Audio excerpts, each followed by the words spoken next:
Hello everyone, this is Mitch Ames and thank you for joining me today on Black Adult Education.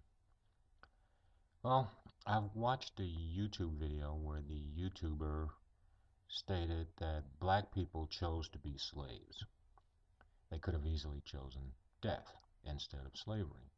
And he cited several examples. And after I looked into it and I gave it some thought, and the reality is that pain is one hell of a motivator. If you've ever seen a horse broken, as I have, you would know that a human being does not stand a chance. And so, and many blacks did revolt, many Africans, so much so that Congress voted to stop importing African slaves in 1807. And after that, slave breeding became more popular, which prompted me to wonder, why did slaves have children?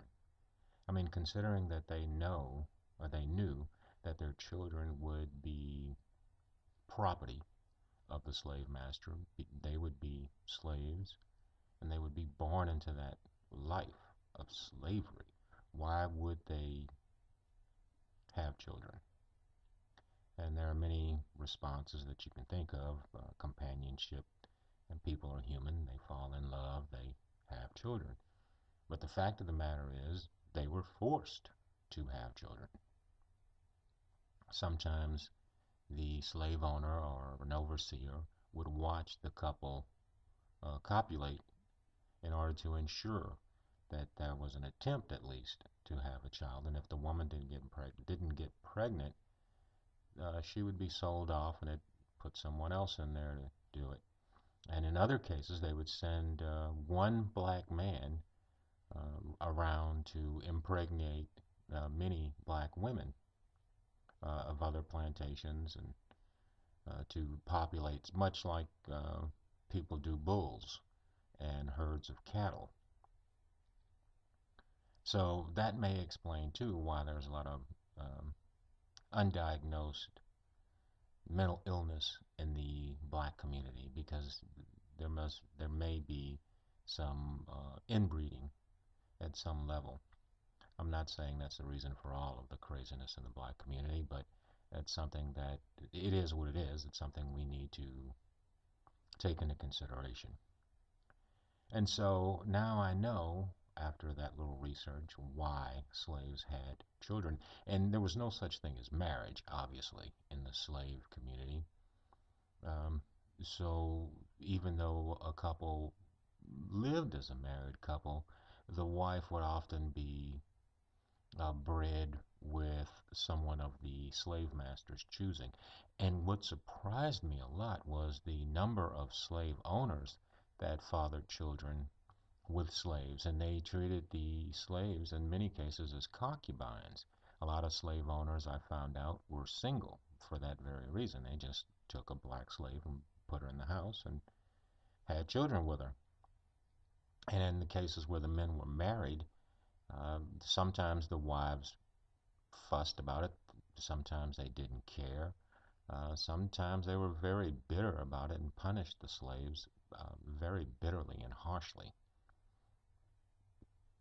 There was one case of a guy fathering, I think, 6 children with a black woman, and then his wife finally got fed up. I guess enough of the neighbors were coming by for visits, and they would see these little mulatto kids, and the wife was finally fed up and embarrassed and forced him to sell them all, and he did. He sold them all except his oldest daughter, and he screwed her and impregnated her and then sold her before she had the child. So there was a lot of that going on. But I noticed in this research that not a lot has changed among black people. Black people talk a lot the same way.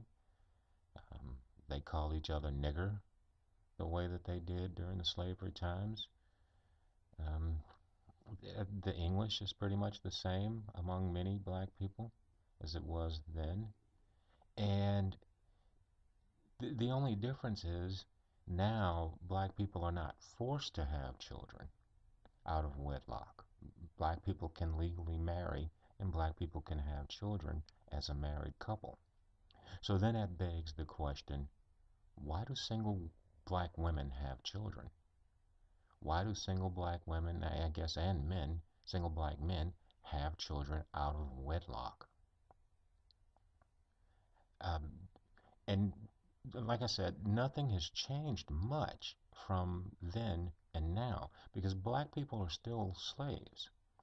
Black men end up in prison working for slave labor, slave wage, forced labor, slave wages, as little as 2 cents an hour and as much as 20 cents an hour in Angola prison, for example. And Angola, which is in Louisiana, was named Angola because it used to be a plantation where most of the Africans came from Angola that worked that plantation. And the black men that are out there working look just like a modern day slave field. Look, just if you could look at that field and take a black and white snapshot, it would look, you wouldn't be able to give a time reference. So black people are still being enslaved, and the whites are making a profit off of jailing black men and forcing them into labor.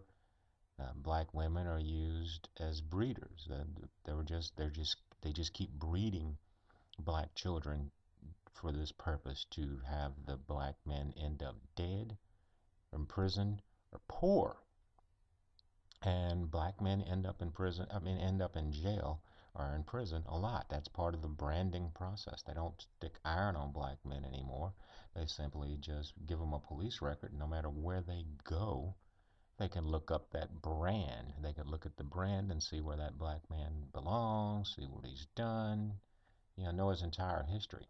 And it's rare that you can find a black person who's never had any interaction with the police where there was some form of public intoxication, a fray, something in that person's history so that there would be a tracking of this individual. So I'm going to tackle more of that in the next video. I'll leave this one here. But again, the question is, why do single black women have children when they know the fate, the odds of their child ending up dead or in prison are very, very poor with no chance at a decent life? That's if they have one child. But many women, many single black women have children from different men. And why? Why is that? That's the question. Thank you for joining me. Have a great day.